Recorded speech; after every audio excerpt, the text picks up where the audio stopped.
Hey, online church, Pastor Ed Newton here. Today we have a message entitled Boulevard of Broken Dreams. We know that God in His Word continually speaks to us, and today we'll specifically look at the two types of pits that we find ourselves in. That is potentially a pit of prison or a pit of purpose. And our prayer for you is that you would not quit in the pit. And so today I hope that you would be encouraged, blessed, and inspired to live for Jesus even in the most difficult of times.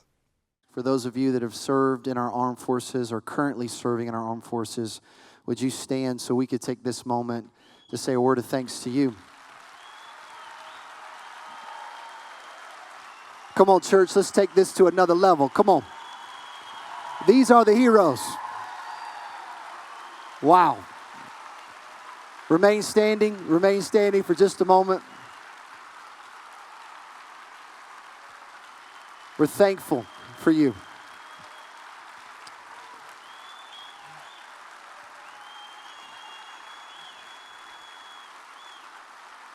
Grateful for you. While you stay standing for just a moment, I don't have enough rank to ask you to stand. But thank you for standing on behalf of our church. We know that we are blessed because of you. We say thank you on behalf of many that don't. We say thank you because we live in a great land, because of men and women much like you that ultimately honored the commitment that you have made. And so we want to take this moment to tell you from the depth of our heart, our country's a better place because of people like you. And so thank you. You may be seated. Thank you.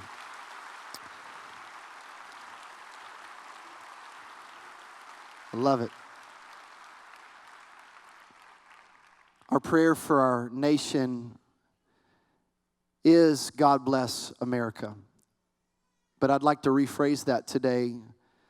In desperate times and in desperate situations, especially just in the turbulent moments of history that are unfolding for us in our country as Christ followers, I believe there's a calling on our church, a calling on the capital C church across our nation, is not just pray, God bless America, but America, bless God.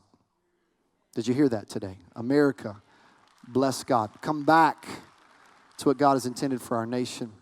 I want to speak today on a subject matter simply entitled Boulevard of Broken Dreams. We continue on in our sermon series of Joseph, Life and Legacy, and as you're turning there, multi-talented and multitasked. Friends become family over a short period of time. I dearly love you.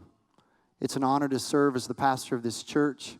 What God is doing in these days is truly monumental and mind-blowing, and Stephanie and myself oftentimes go, we are living the dream and the destiny that God has called us to. But I want to thank you so much. I love you and grateful for you. But I want you to meet my family. We had some family that has come in, and so we have a whole section reserved right now. And so I'm going to ask my brother-in-law and sister-in-law and my nieces and our friends from Memphis, would you just stand up so we could just say a word of thanks to you? It's great to have our family all together today. Come on, stand up. Stand up. Grateful for you. This is my sister-in-law and her husband, and tremendous encouragements in my life. I want to say a word of thanks to you personally and publicly. We love you. Grateful to have you in the house. We've been telling you about our church for so long, and thank you for making the 13-mile drive or 13-hour drive. It felt like 13 miles, I'm sure. But we want to say a word of thanks to all of you. John, I want to say this to you publicly. Miranda, it's so good to see you. Ladies and gentlemen, this is how significant this is. The man that is my spiritual father is his biological father, and I am who I am today because of this man's father. And I just want to say a word of thanks to you, John and Miranda. I love your family dearly. It's an honor to have you in our house today, and we say a word of welcome to you. And so as you're being seated, just know that you're loved here at Community Bible Church. Could you just tell them how grateful? Woo, mercy. Well, we have a time and a moment that God is forging for us in this sermon title for the Boulevard of Broken Dreams. This is our third message in the series of Joseph. And as we look at this life and legacy, we've talked about Jacob coming back to Bethel. That was our Father's Day message. And then we talked about the message of daring to dream again, the difference between a good dream and a God dream. A God dream outlasts all of us. It begins to affect culture, change the atmosphere. And many of you are embarking upon the destiny that God has called you to. But between last weekend's message and next weekend's message, which here's a little caveat, a little commercial. We'll talk about Potiphar's wife, the first original desperate housewife. Don't miss the message. And you thought the Bible was boring, ladies and gentlemen. And so I'm telling you, it's just parading not perfect people, but a perfect God that uses imperfect people. And that's us. That's our story. And so today we look at some lengthy verses, but I want to give you the disclaimer. The listener guide that you received that's in your hand that not only has dates, but also some fill-in-the-blank options. My sermon notes have to be turned in by Wednesday at 2:30, which the pressure's on for me immediately. I kind of exhale from the weekend after preaching 5 times, and then I begin to grind and study for the next weekend. Sunday's always coming. And so the outline was turned in on Wednesday at 2:30, but I got to give you this full, candid statement. The sermon didn't drop from my head into my heart till after I turned in the outline. And so I got to give you, for those of you that are OCD, I got to give you the fill in the blanks, but then I'm going to give you some other principles to write down that will not be in the fill in the blank options, but just simply just know that God's got a word for us today. So I need you to bear with me as we work through laying the foundation, the canvas behind the painting of the history involved in this, and then you're going to watch how this begins to reveal a greater step of faith that we're all being called to. So notice the introduction. It is not the divine purpose of God that is broken when opposition arises, but those who seek to oppose it. Therefore, the pits of jealousy do not enslave one who is surrendered to God, but the one who seeks to resist him. But here's the fill-in-the-blank option. There is a one-way street revealing that every obstacle is an opportunity for God to reveal He is not lost in giving you directions for your life. That God's sovereign, even in the midst of the Boulevard of broken dreams. I want to show you a couple road signs along the journey. Point number 1, write this down. I want you to see Joseph's pursuit. It's in verses 12 through 17 that you'll see this, but I want to just highlight a couple statements. Jacob asked Joseph, go find my sons. They're in a town called Shechem.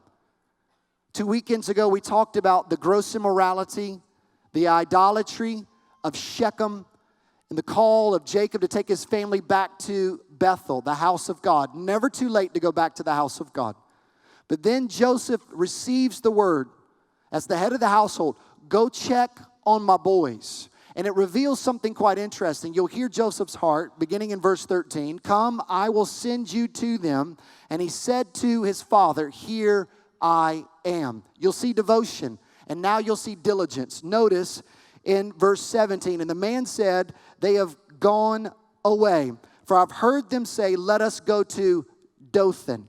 So Joseph went after his brothers and found them at Dothan. So Joseph gets to Shechem, 50 miles from Bethel. And there he cannot find his brothers.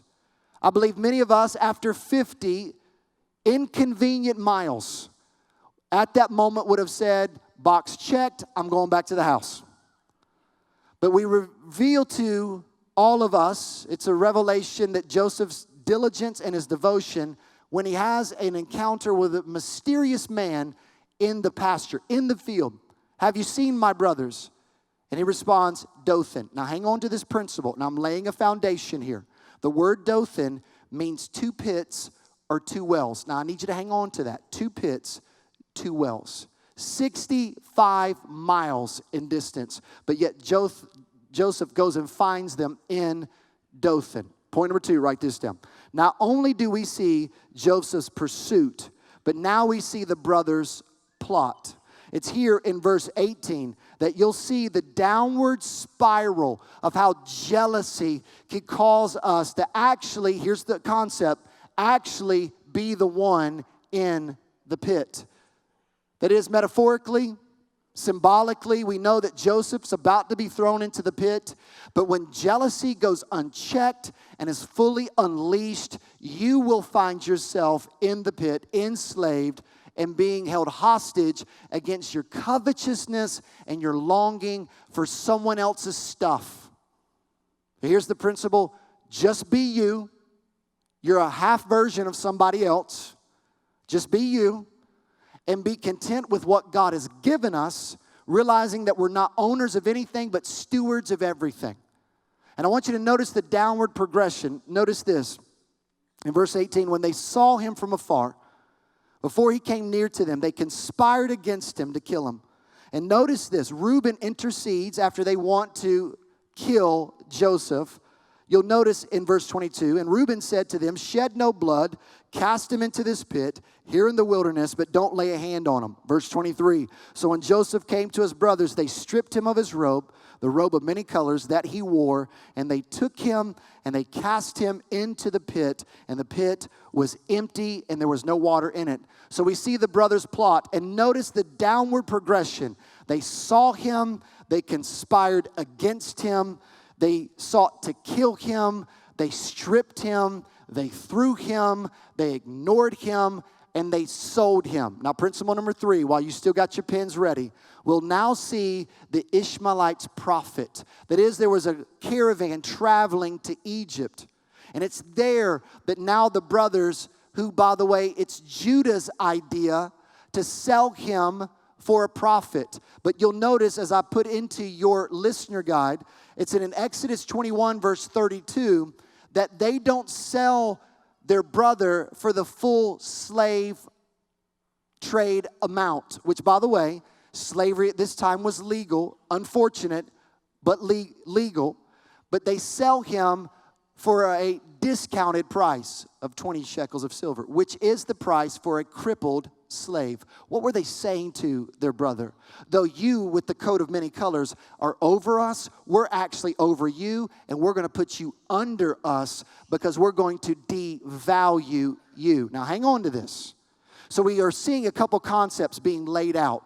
That is, Joseph goes to Dothan, 2 pits. We see the brothers plot. They sought to conspire and kill him and strip him from his identity. And now they sell him for a profit. We're devaluing you. And now we see Jacob's pain.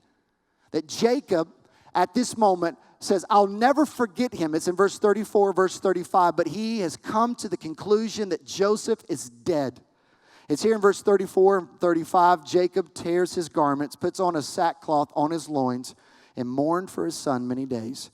And all his sons and all his daughters rose up to comfort him, but he refused to be comforted and said, no, I shall go down to Sheol to my son in mourning. And thus his father wept for him. The brothers had forgotten him, but his father longs to be with him. In death, the statement of Sheol is not a statement unto hell.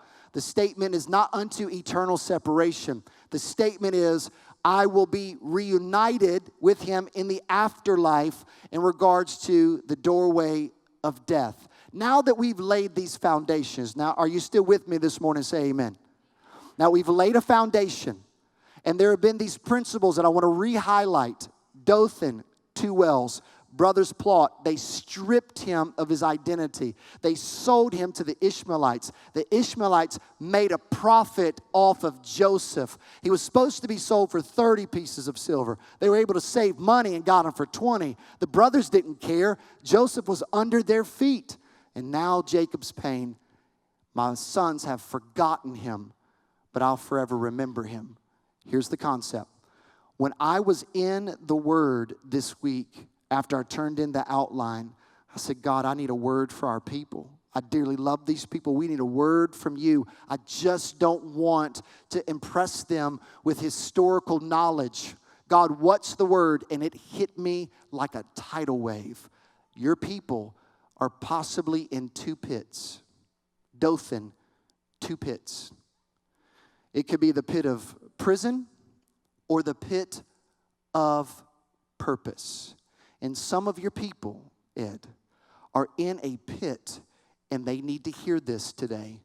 Don't you quit in the pit. And for those of you that are going, okay, that sounds familiar.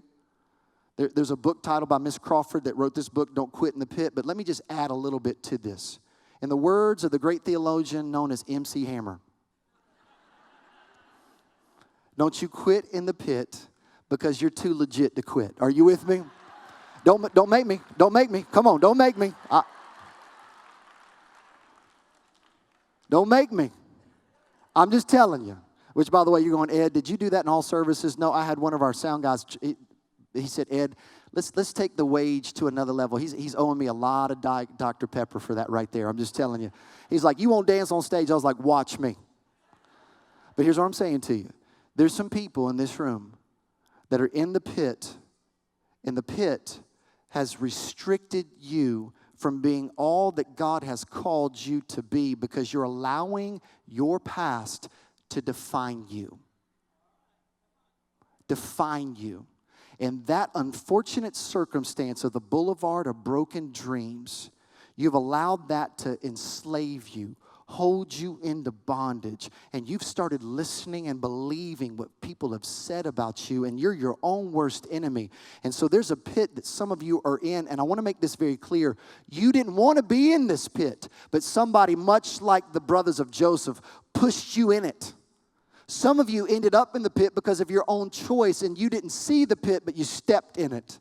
But there's a God that wants to deliver you out of this pit. But you got to realize that this pit is either a prison, is going to keep holding you here. But if you'll develop a mindset of, I'm not going to quit in the pit, but instead I'm going to allow these setbacks to actually be set ups. And I'm going to minister out of the overflow of brokenness in my heart. So when someone says, you don't understand, I go, no, you don't understand. I had a God that delivered me out of this situation. And He gave me hope, and He gave me promise, and He gave me a song in the midst of it all. Even in the hashtag the struggle, there was a reality of God that showed Himself faithful. And this pit will no longer be a prison, but this pit will be used for His promise and His purpose. Don't you quit in the pit.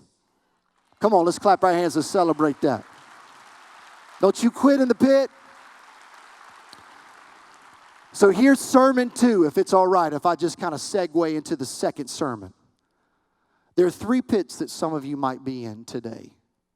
And the first pit could be the pit of forbiddance. You say, where do you get that from? It's slander. How dare you?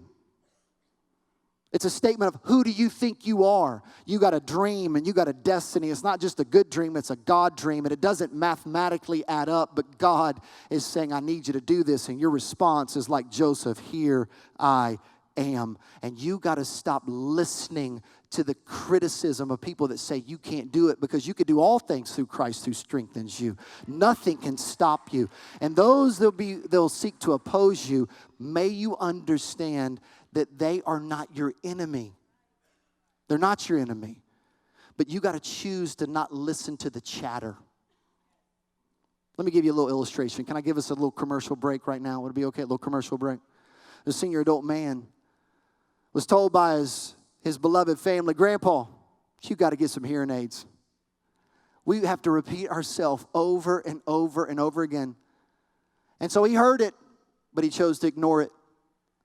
And all of a sudden, he went down to the audiologist to get fitted for some hearing aids, but he did not tell his family.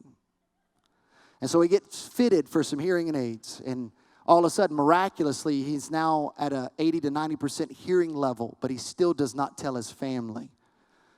It's 2 weeks later where he gets the checkup from the audiologist, and the doctor said, sir, how are these hearing aids working out for you? He goes, Doc, I'm telling you, I can hear everything my family's saying. He said, I bet you they are so glad that they can finally speak to you without having to repeat themselves. And then he said this. He goes, Doc, I didn't tell them I got hearing aids. He said, excuse me? He goes, sir, I'm just telling you, after hearing what they've been saying about me, I've changed my will 3 different times.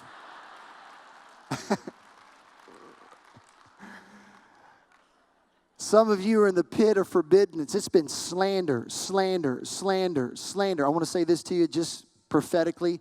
Would you take the hearing aids out? Take them out. Stop listening to what the critics say. And we've said this before. Haters, they're going to hate.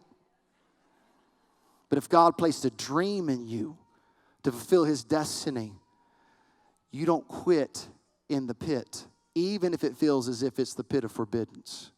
A second pit that some of you might find yourself in is the pit of being forsaken.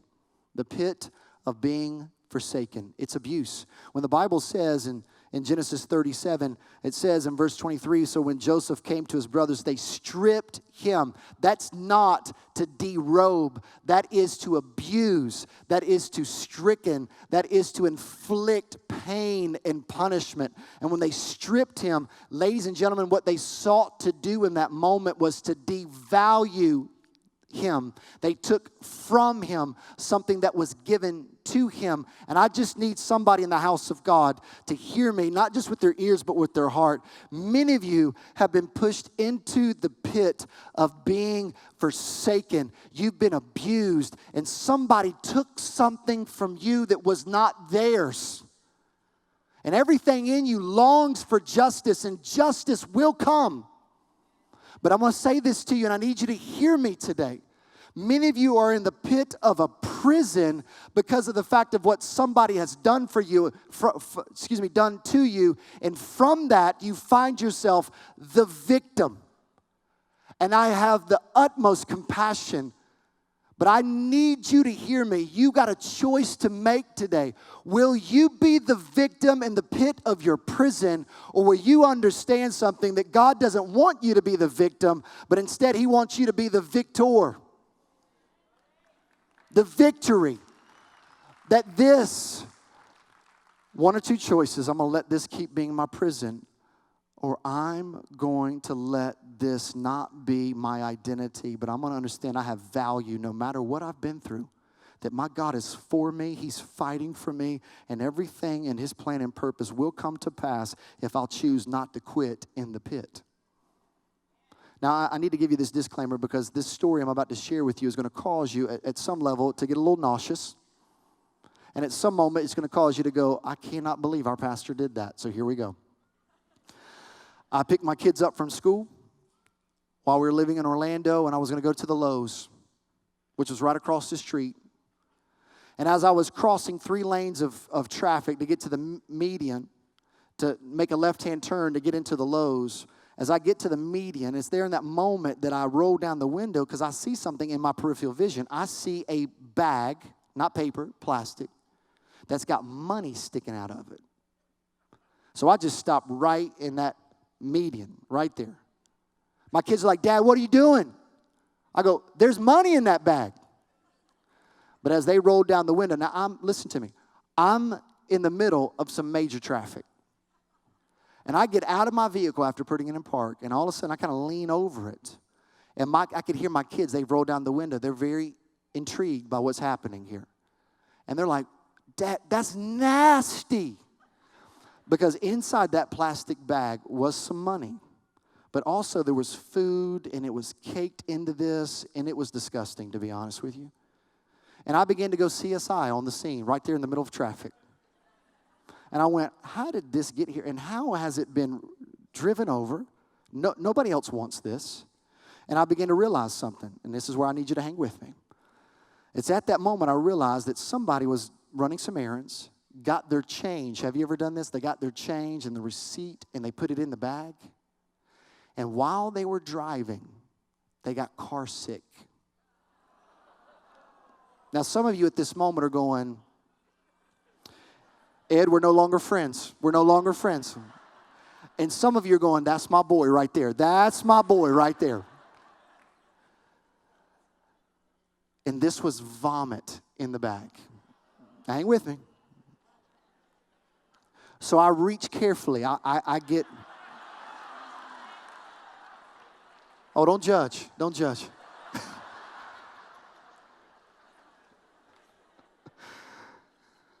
I told you, I'm not going to stand up on a stage and pretend like I got it all together. I told you that. I reach down and I get those 5 $1 bills. I know what you're thinking. Ed, it's just $5. I grab it. I now get in the vehicle. My kids have lost their ever-loving mind. I'm holding it, just kind of in the floorboard while I'm driving. I now walk into Lowe's, and my kids are walking at a distance from me. Aren't you grateful for those hand wipes that they give you to wipe down those shopping carts? I grab a couple of those, and I just start wiping down off those dollar bills. But I'm walking around Lowe's like this right here with 5 $1 bills that are just dripping from hand sanitation, right? That's hand sanitizer right there. Just dripping. Finally, they dry off. We're about to check out. My kids go, Daddy, can we get a Dr. Pepper and some Reese cups? I went, sure. We get up to the cash register, and they noticed that I wasn't getting my wallet out, but I had those 5 $1 bills.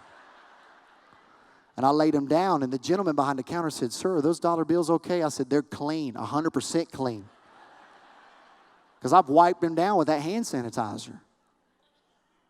And so all of a sudden, exchange was made. Change was given back. We're sitting in the car, and my kids said, Daddy, I can't believe he took that. I said, listen to me. No matter if that money was crumbled up, no matter if that money was spit on, no matter if that money was stomped on, and no matter how gross you thought that was inside that bag, it doesn't take away from the value of what's on that dollar bill. Oh, we're about to have church up in here. Listen to me. Y'all with me? Oh, I'm going to have to get down with you. Listen to me. I don't care what somebody has said to you. You may have been abused. You may have been victimized. You may feel as if you're at the bottom of some bag and nobody cares. But let me get up here. But let me tell you something. You need to know. You may feel that you don't have value.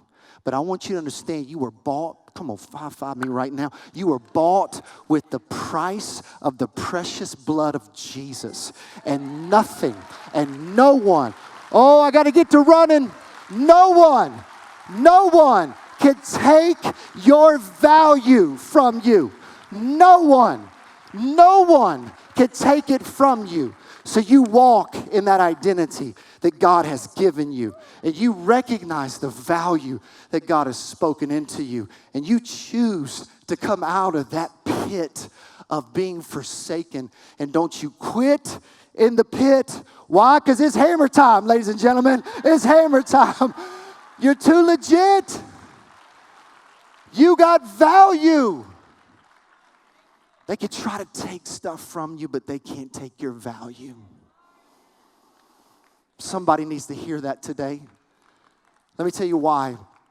After the 9 o'clock service, I had a sweet senior adult woman say this to me. She said, Ed, I've been abused by my husband for 57 years. And my family just rescued me out of this marriage. Tears flowing down her face. First time she's ever been to our church today. Hadn't been in church. First time she comes to church, God just set her free. And that could be you. Get out of that pit. Some of you are not just in the pit of forbiddance, the pit of being forsaken, but some of you feel as if you're forgotten. The brothers turned the page on Joseph. His daddy remembered him. Notice how this gives us a principle. They went to eating lunch. They throw him in the pit. And let me just use some creative, sanctified imagination. They start snacking on $5 footlongs while their brother is crying out in the pit. You may be screaming out, crying out, and you're just going, I wonder if anybody's listening. But there's a God that hasn't given up on you. Because here's what I need you to understand. That you may be in that pit of feeling forsaken, forgotten, and forbidden. You are not alone. Let me show you something. Now, hang with me. This is where this gets very interesting. On your notes, I gave you something that is mind-blowing to me. That I've always heard that Jesus was ultimately, if you will, it was a foreshadowing of Joseph to Jesus in the Old Testament.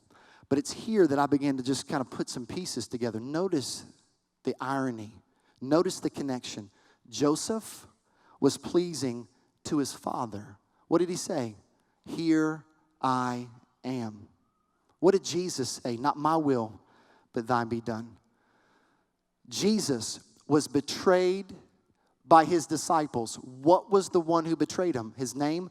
Judas. Which was the one that sold Joseph put him into the pit and then eventually sold him? His name? Judah. Let that just percolate for just a bit. Not only that, but we see that Jesus was sold out for 30 pieces of silver, but Joseph was sold out for 20 pieces of silver. Joseph was delivered to Egypt with a fragrance that was on this caravan. You'll see it in Scripture. It was called myrrh. What did they bring to Jesus when he was born? Frankincense, gold, myrrh. What was given in the tomb to, if you will, anoint Jesus in his death? It was myrrh. And as we understand the life of Joseph, Joseph would be used of God to save a nation, the nation of Israel. But Jesus would be saving the world. For you and for me to understand, I'm not in this pit alone. So for anybody that goes, nobody understands, well, that might be the case in regards to human relationships, but Jesus was forsaken. Jesus was forbidden. Jesus was forgotten. Why? So you can have forgiveness, so you can have a faith and a hope and a promise, because that pit, if you will, now becomes a foxhole. Now, let me just say this in regards to our men and women that serve our country. I was in a conversation in closing with a dear friend of ours named Ray Deal. Ray Deal, Vietnam veteran. Stephanie and I had the privilege of sitting down with Mr. Deal for several hours as he told us stories of Vietnam. He talked about the moment of coming back and there was no honor. People spitting in his face. No honor. He said, son, let me tell you something. He said, I've been in the jungles fighting for our country, and I come back and there's no honor. He said, but I do it all over again for my country. And I was gripped. And then he said this to me. He said, son, he said, when I was in the jungles, there was a pit. But if I fell in it, I wouldn't get out of it. It was a pit of destruction. Bullets are flying. People are dying. He said, but all of a sudden, when the warfare began to go on and the battle began to get heated, that no longer was a pit of destruction. That was a pit of deliverance. Because when I got into it to just simply take cover, I realized I wasn't alone, because I had my fellow soldier with me in it. And you may feel so alone in this pit, but I'm telling you, there's a battle that's raging, but the victory has already been won. Because you're not alone in that pit. Jesus Christ is with you. And it's time to get out of that pit. It's not a pit of prison, it's a pit of purpose. And I need us to stand together today, if you don't mind, as we bring this message to a close. I believe there's some of you in the pit right now, and it's been a prison. One of the things that we say at this church is, it's okay not to be okay. It's okay not to be okay. We are not going to pretend like we got it all together. Are you with me? We're not going to pretend like we got it all together. But I believe there's some people today that God is speaking into your heart, that you have allowed your past, your circumstances to be a prison, but now it needs to be a pit of promise and purpose. You're getting out. You're not going to be held captive, enslaved any longer. How many of you would just say, Ed, just being quite candid, I'm in the pit right now of a prison. It's a prison. And I'm just being honest. Would you just raise your hand right where you're standing? How many of you just be honest? Just be honest. If your hand is raised, first of all, thank you for your courage. And I want you to keep your hand raised for just a brief moment. And I want our church, the people next to you, I need you to start leaning and shuffling and moving. I want you to start putting hands on the people of those who have their hands raised right now. Because that's why they're here today. Because God's delivering them. And so right now, come on, church, let's be the church. If the hand is raised, you go put a hand on the shoulder of somebody next to you. And once you feel that hand on your shoulder, you can put that hand down. But anybody else going, Ed, I'm in the pit right now, and it's a prison. It's a prison. Just put your hand on that shoulder, and I want you just to begin to pray. Let them know they're not alone. And as you're doing that, I believe there are people in this room, still as we work through other decisions, I believe there's some folks in this room that are simply going, and I don't know this Jesus you talk about, and I want to know him. Now, while folks are being prayed for, I believe there's people in this room that need to give their life to Jesus Christ. And for those of you that have come to this place where you're going, I can't do this no longer. I know I can't get to heaven in and of myself. I need his forgiveness in my life. I'm giving him my life. If that's your desire today, to become a Christian, and this is what you long to do, would you just say this to him and mean it from the depth of your heart? Just say it to him. Lord Jesus, I admit that I'm a sinner, and I believe you died for me. And right now I'm asking you to save me. We know that God spoke to your heart today, and we'd love to hear from you at nextsteps@communitybible.com. Just a simple email address that would allow us to celebrate the decision that you have made. Continue with us next weekend as we talk about how Joseph survives a very difficult situation with Potiphar's wife. And so pray that you be encouraged, blessed, until we see each other again. Much love.